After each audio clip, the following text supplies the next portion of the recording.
बात होने वाले हैं और भी तमाम योजनाएं जो छत्तीसगढ़ में चलाई जाती थी उनसे संबंधित भी सवाल होने वाले हैं। क्या कुछ खास रहने वाला है आज के इस राजनीतिक सबसे बड़े राजनीतिक कॉन्क्लेव मंच में?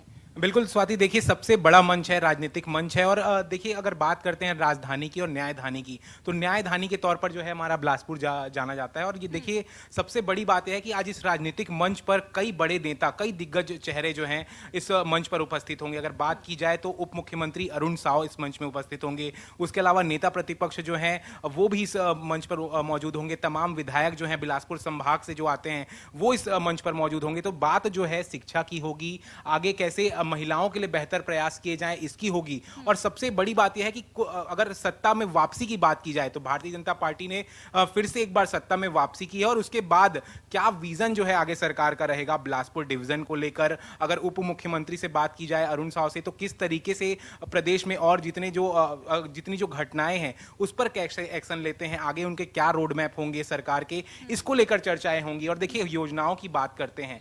भारतीय जनता पार्टी ने सत्ता में वापसी के पहले तमाम वादे किए जनता से, कई बड़े वादे किए, मोदी की गारंटी लाई गई। और देखिए जैसे ही सरकार बनती है भारतीय जनता पार्टी की और उसके बाद तमाम वादों को पूरा किया जाता है। और सबसे बड़ी बात यह है कि कैबिनेट की बैठक बुलाई जाती है और उसके बाद पीएम आवास योजना को स्वीकृति दी जाती है। तो देखिए एक नजर से देखा जाए तो एक तरीके से जो आवासहीन लोग हैं, 18 लाख आवासहीन लोग थे यहाँ पर, तो सरकार ने उनके लिए काम किया। तो उन 18 लाख आवासहीन लोगों को तो आवास तो दे दिया गया, लेकिन उनकी और मूलभूत जो सुविधाएं हैं उनके लिए सरकार क्या कदम उठाते नजर आएंगी, इस पर बातचीत की जाएगी। बिल्कुल। उसके और अनंत देखिए, क्योंकि लोकसभा चुनाव बेहद नजदीक है, 11 लोकसभा सीटें आती हैं, ऐसे में हम देख रहे हैं कांग्रेस की तरफ से भी तैयारी की जा रही है। प्रदेश प्रभारी जो है वो बदले गए हैं, सचिन पायलट को प्रदेश की जिम्मेदारी दी गई है, जो लगातार अब दौरे करते हुए नजर आएंगे। महिला राष्ट्रीय कांग्रेस की अध्यक्ष अलका लांबा अभी हालिया दौरे पर थी छत्तीसगढ़ की, और इस दौरान उन्होंने कहा कि भाई जो 11 सीटें हैं उनमें से 4 सीटें जो है वो महिला को हम देने की सोच रहे हैं, इस पर विचार मंथन हो रहा है। दूसरी तरफ अगर हम बीजेपी की बात की जाए तो बीजेपी फरवरी में कुछ कैंडिडेट्स के नाम का ऐलान कर सकती है। इसका मतलब सियासी जो हलचल है इस वक्त छत्तीसगढ़ में काफी तेज नजर आ रही है, और इसी से जुड़े हमारे सवाल जो हैं वो जनप्रतिनिधियों से होंगे। बिल्कुल स्वाति, देखिए जब जनप्रतिनिधि यहाँ पहुंचेंगे तो जितने तमाम दिग्गज नेता होंगे तो क्या हमारे सवालों से वो उनका जवाब कैसे देते हैं ये देखने वाली बात होगी। क्योंकि देखिए आने वाले दिनों में लोकसभा का चुनाव होना है, कई बड़े ऐलान जो है वो पार्टी की तरफ से होनी है। तो देखना होगा कि जब हमारे जब सवाल जब उनसे पूछे जाएंगे तो उनका वो जवाब क्या देते हैं, क्या हमारे सवालों में वो फंसते नजर आते हैं या उनसे बचकर निकलते नजर आते हैं, ये भी देखने वाली बात होगी। लेकिन सबसे बड़ी बात यह है कि देखिए राजनीतिक की बात करते हैं क्योंकि राजनीतिक मंच है और यहां पर राजनीतिक लोग आएंगे। तो देखिए दोनों ही राजनीतिक पार्टियां हैं, कांग्रेस से भी लोग यहां पहुंच रहे हैं और वहीं भारतीय जनता पार्टी से भी पहुंच रहे हैं। आने वाले दिनों में कई बड़ी घोषणाएं जो हैं दोनों ही पार्टी कर सकते हैं। फिलहाल जो दोनों पार्टियों में जो है बैठक का दौर जारी है, बैठकें चल रही हैं, मंथन चल रहा है, किस तरीके से रणनीति होगी। अगर भारतीय जनता पार्टी की बात करते हैं तो प्रदेश प्रभारी का एक बयान आता है, वो कहते नजर आते हैं कि 11 लोकसभा सीटें हैं छत्तीसगढ़ में, और ये जो 11 लोकसभा सीटें हैं वो 11 कमल के फूल हैं, और इन कमल के फूलों को हमें आने वाले दिनों में प्रधानमंत्री नरेंद्र मोदी को जाकर सौंपना है। तो क्या जब यह सवाल जब कांग्रेस से आज यहां पर पूछा जाएगा कि तैयारी तो उनकी 11 कमल के फूल लाने की है, लेकिन आपकी क्या तैयारियां हैं, क्योंकि कांग्रेस की तैयारियां हैं भारत जोड़ो न्याय यात्रा की तैयारी है। 5 लोकसभा सीटों से ये जो पूरी न्याय यात्रा है वो छत्तीसगढ़ के होकर गुजरती नजर आएगी, 7 जिलों को कवर करती नजर आएगी। तो देखना होगा किस तरीके से ये आने वाले दिनों में लोकसभा चुनाव को लेकर रणनीति बनती है, क्योंकि बार बार छत्तीसगढ़ में आदिवासियों का जिक्र होता है, बार बार छत्तीसगढ़ में जो है दूसरे अगर बात करें ग्रामीणों की बात होती है, किसानों की बात होती है। भारतीय जनता पार्टी ने वादा भी किया था कि 3100 रुपए में समर्थन मूल्य दिया जाएगा धान खरीदी को लेकर और एक मुफ्त भुगतान होगा, लेकिन अभी तक जो है भुगतान के लिए कुछ कदम नहीं बढ़ाए गए हैं। तो देखना होगा कि महतारी वंदन योजना को लेकर क्या स्वीकृति मिलती नजर आती है।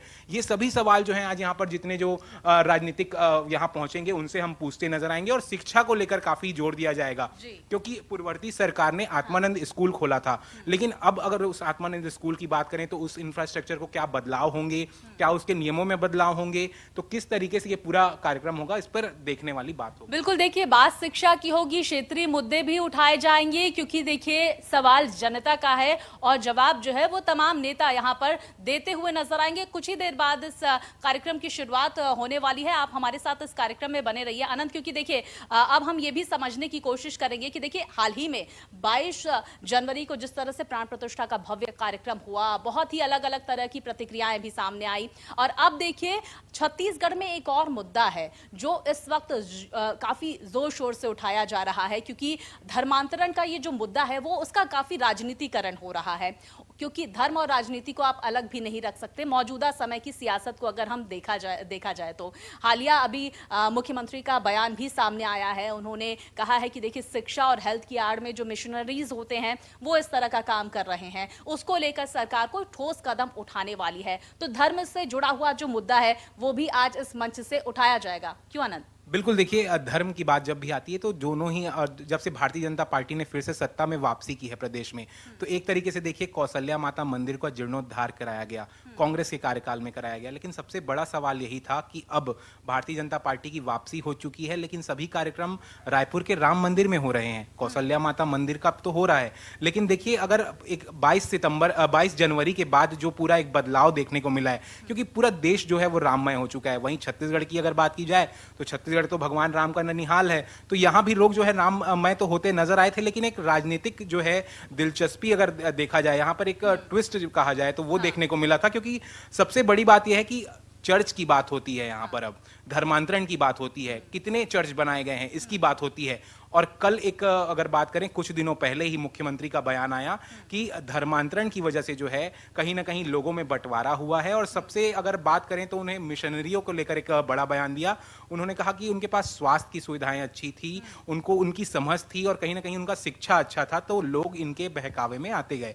तो सबसे बड़ी बात यह है कि धर्मांतरण का आज मुद्दा छत्तीसगढ़ में तो है, लेकिन उसके उपाय क्या हैं, उसको रोकने के क्या उपाय हैं, सरकार उसमें क्या कदम उठाते नजर आएगी।